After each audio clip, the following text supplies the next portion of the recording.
A massive storm is currently making its way across the Philippines, and the situation is developing rapidly. We're here to bring you the most up-to-date information you need to know right now, whether you're in the affected areas, have loved ones there, or are watching from around the world. This is a serious weather event, so let's break down what's happening. The storm, which meteorologists have classified as a super typhoon, made landfall earlier today with devastating force. We're seeing reports of torrential rain and sustained wind speeds that are causing widespread disruption. The Philippine Atmospheric, Geophysical and Astronomical Services Administration, or PAGASA, has issued its highest storm warning signals for several provinces, particularly in the eastern regions where the storm first hit. These warnings mean that severe damage to infrastructure is expected, and the threat to life and property is extremely high.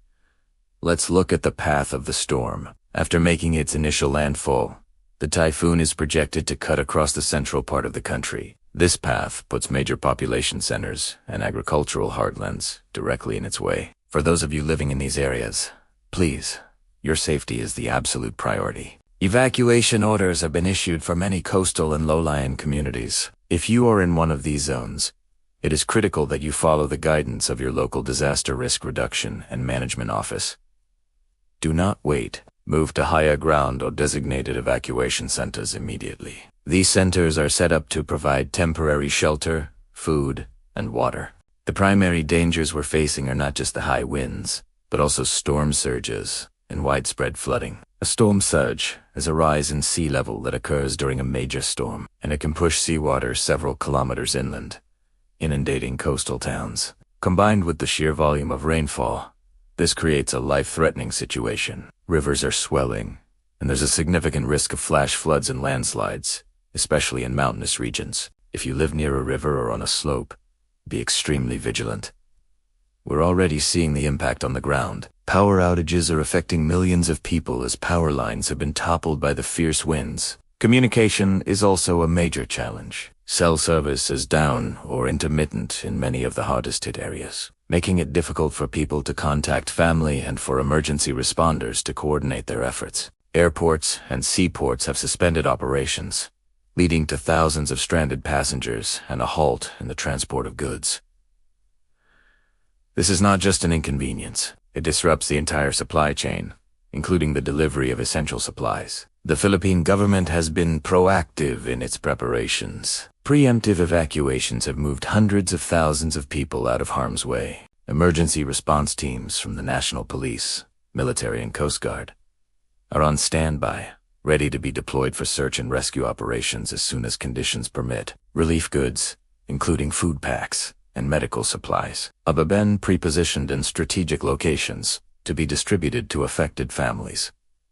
But the scale of this storm is immense, and the need is going to be great. For those of you with family and friends in the Philippines, we know this is an incredibly stressful time. Trying to get in touch can be frustrating due to the communication blackouts. One thing you can do is monitor the social media pages of local government units and news outlets in the specific area your loved ones are in. They often post lists of evacuees or provide community-specific updates. International organizations like the Red Cross also have digital platforms that can sometimes help in reconnecting families after a disaster. Patience is key, as it may take some time for communication lines to be restored. Now, let's talk about what happens after the storm passes. The recovery process will be long and challenging. The immediate aftermath will focus on search and rescue, clearing roads of debris, and restoring basic services like power and water. Assessing the full extent of the damage to homes, agriculture, and infrastructure will take days, if not weeks. The impact on farming communities, in particular, could be devastating, as many crops may have been destroyed right before harvest season. This has long-term implications for food security and livelihoods. How can you help? If you are watching from abroad or in a safe part of the Philippines, the most effective way to contribute is through reputable charitable organizations. Groups like the Philippine Red Cross, UNICEF Pilipinas, and other well-established non-governmental organizations have the experience and networks to deliver aid where it's needed most. Donating cash is often more effective than sending physical goods, as it allows organizations on the ground to purchase exactly what is needed locally, which also helps support the local economy. Please, Be cautious of individual fundraising campaigns unless you can verify their legitimacy. Stick to trusted channels to ensure your help makes a real difference. It's also important to remember the mental and emotional toll that disasters like this take on people. The stress and trauma of losing a home, livelihood, or even a loved one can be overwhelming. Support from the community and access to mental health services are crucial parts of the recovery process. If you or someone you know is struggling,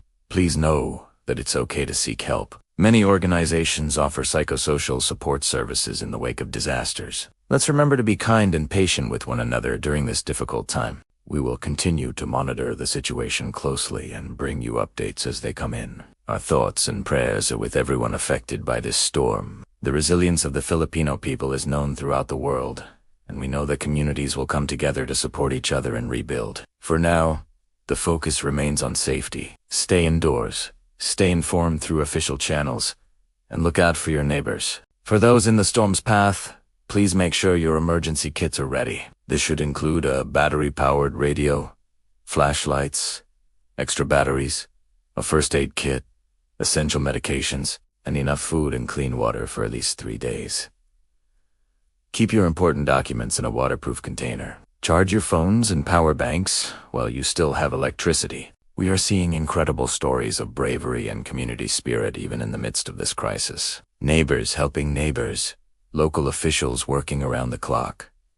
This is what will get us through. We'll be sharing more of these stories, as well as critical updates, so be sure to subscribe and turn on notifications to stay informed. Thank you for watching. Please stay safe and take care of each other.